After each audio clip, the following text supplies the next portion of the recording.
Hello guys, welcome back to our channel rabbit పిల్ల. మహాభారతం మన ప్రతి ప్రాబ్లంకి ఒక సొల్యూషన్ ఉంటుంది. It's a miracle story. నాకు ఎంతవరకు ఎక్స్ప్లెయిన్ చేయడానికి వీలవుతుందో అంతవరకు ఎక్స్ప్లెయిన్ చేయడానికి ట్రై చేస్తాను. ఎందుకంటే నేను ఇంగ్లీష్లో నుంచి తెలుగుకి ట్రాన్స్లేట్ చేసుకుంటున్నాను. బికాస్ నాకు మహాభారతం తెలుసుకోవాలని చాలా ఇంట్రెస్ట్గా ఉంది. అలాగే మీకు కూడా చెప్పాలని అంతే ఇంట్రెస్ట్గా ఉంది. అంతలా నేను ఎక్స్ప్లెయిన్ అయితే చేయలేను బికాస్ నాకు అంత తెలుగు రాదు. మేబీ అక్కడక్కడ కొంచెం గ్రామర్ మిస్టేక్స్ వస్తాయి. ప్లీజ్ సాల్వ్ మిస్టేక్స్ని మీ బిగ్ హార్ట్తో స్కిల్స్ చేసేయండి. మహాభారతం అనే మన ఫ్యామిలీని మనం ఇంట్రడ్యూస్ చేసుకుందాం. మహాభారతంలో ప్రధాన పాత్రలు పాండవులు, యుధిష్ఠిరుడు, భీముడు, అర్జునుడు, నకులుడు, సహదేవుడు. నెక్స్ట్ కౌరవులు దుర్యోధనుడు, దుశ్శాసనుడు మొదలైన వారు. ఇతరులు కృష్ణుడు పాండవులకు మార్గదర్శకుడు మరియు సలహాదారకుడు. భీష్ముడు కౌరవుల పక్షం వహించిన పాండవులకు సలహాదారుడిగా ఉన్నాడు. ద్రోణాచార్యుడు కురుక్షేత్ర యుద్ధంలో కౌరవుల సైన్యాధ్యక్షుడు. కర్ణుడు ధర్మం పట్ల కట్టుబడి ఉన్నాడు, కౌరవుల పక్షం వహిస్తాడు. వ్యాసుడు మహాభారత రచయిత. కుంతి పాండవుల తల్లి. గాంధారి దుర్యోధనుడి తల్లి. ధృతరాష్ట్రుడు కౌరవుల తండ్రి. ఇంకా మన మహాభారతం ఎక్కడి నుంచి స్టార్టింగ్ తెలుసుకుందామా? అనగనగా హస్తినాపురం అనే రాజ్యంలో రాజైన శాంతన్ మహారాజు ప్రేయసితో కలిసి సరస్సులో విహారయాత్రకి వెళ్ళారు. అక్కడ శాంతన్ మహారాజు తన ప్రేయసితో చెప్పిన మాటలు: ఇంత శాంతం, ఇంత సంతోషం కేవలం నీ దగ్గరే లభిస్తుంది సత్యవతి.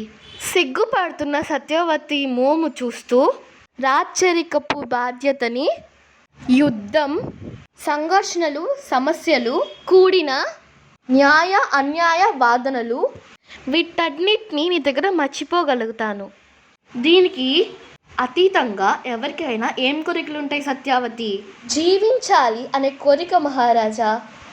సంఘర్షణ మధ్యనే కదా మనకు అర్థమవుతుంది మనం జీవించి ఉన్నామని. మహారాజా, దాని అర్థం నీ ఇష్టం మొత్తం సంఘర్షణల మధ్యన శాంతి పట్ల కాదా? సమస్త సుఖం అనుభవించే వాళ్ళు శాంతి కోసం పరితపించిపోతారు. జీవితంలో శాంతి మట్టుకే ఎవరికైనా ఉంటే వాళ్ళకి ప్రపంచంలో ఉండే అన్ని సుఖాలు కావాలి. అయినా సుఖాలు లభించేది సంఘర్షణల వల్లే కదా మహారాజా. సత్యవతి అలా వాళ్ళు మాట్లాడుకుంటున్నప్పుడే వాళ్ళు ప్రయాణిస్తున్న పడవ మీదగా ఒక బిగ్ గోల్డెన్ ఫిష్ అటువైపుకి జంప్ చేసింది. దాన్ని పట్టుకోవాలి ప్రయత్నిస్తుంది సత్యవతి. ఏం చేస్తున్నావు సత్యవతి అని కంగారుగా అడిగాడు మహారాజు. ఆత్మ సంతృప్తికై ప్రయత్నం అని చెప్పింది సత్యవతి. ఇప్పుడు చూడండి రాజా నా గురిని అంటూ ఒక షార్ప్ ఆబ్జెక్ట్ని ఆ గోల్డెన్ ఫిష్ మీదకి విసిరేసింది సత్యవతి. తన గురి నిజంగానే తప్పలేదు, డైరెక్ట్గా వెళ్ళి ఫిష్ హార్ట్లోకి గుచ్చుకుంది. వదిలే సత్యవతి, అత్యంత శక్తి కలిగిన గోల్డెన్ ఫిష్ అది. నువ్వు వశం చేసుకోలేవు దానినే. నా వశం కాదా అది? మత్స్యరాజు కన్యను నేను. అక్కడే ఆగండి మహారాజా.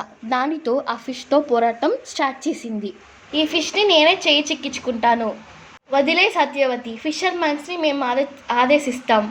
ఆ గోల్డెన్ ఫిష్ని వాళ్ళే పట్టుకొని తీసుకొస్తారు. అప్పటి వరకు నేను ఆగలేను మహారాజా.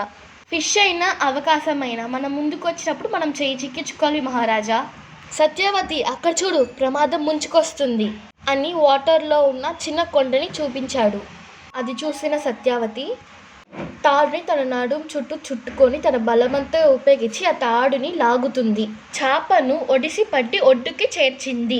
మిగిలిన మత్స్యకారులు ఆ గోల్డెన్ ఫిష్ని ఎంతో అద్భుతంగా చూసి తమతో తీసుకుని వెళ్ళారు. సత్యవతి ఆనందానికి అవధులు లేవు. తన మొహంలోని ఆనందాన్ని చూస్తూ రక్తంతో నిండిన తన చేతులకి గోరింటాకుని మందుగా పూశాడు. నీ కోమలమైన చేతుల్లో ఇంత శక్తి దాగుంటుందని ఎన్నాడు ఊహించలేదు అన్నాడు మహారాజు. మహారాజా, మీరు మహాయోధులు. హస్తినాపురం మహాసామ్రాజ్యానికి మహాసామ్రాట్ తమరు.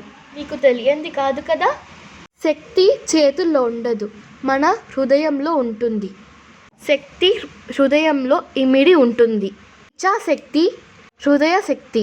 మనం మహారాజా, మనం చాచిన చేతుల్లో మనం ఎంతవరకు ఉంచుకోగలమో ఇచ్ఛా పరిధి అంతే ఉండాలి. సత్యవతి. మహారాజా, ఈశ్వరుడు మనకిచ్చిన కళ్ళు ఎంతో చిన్నవి, కానీ కళ్ళల్లో నుంచి సమస్త ఆకాశాన్ని చూడగలిగే శక్తి మనకు కలిగింది. అంతే కదా మహారాజా? తన తెలివితేటలకి, తన ధైర్యానికి మనసులోనే మురిసిపోయాడు మహారాజా. ఈరోజు అప్డేట్ ఎలా ఉంది? ప్లీజ్ ఎక్కడైనా స్మాల్ మిస్టేక్స్ వస్తే అవాయిడ్ చేయండి. బికాస్ నాకు తెలుగు అంతలా రాదు, బట్ నాకు మహాభారతం మీద ఇంట్రెస్ట్తో నేర్చుకొని అండ్ మీకు చెప్పాలని ఉంది. ప్లీజ్ ఎక్కడైనా మిస్టేక్స్ వచ్చినప్పుడు టార్గెట్ అయితే చేయొద్దు. Because I'm just studying 8th. Saturday and Sunday కన్ఫర్మ్గా 6 o'clockకి అప్డేట్ వస్తుంది. వీక్ డేస్లో అప్డేట్ లేట్ అవ్వచ్చు, because I have homeworks and all my stuff to do. So please don't mind. మీరు సపోర్ట్ చేస్తారని నేను హోప్ చేస్తున్నాను. సైనింగ్ ఆఫ్ యువర్ ర్యాబిట్ పిల్ల.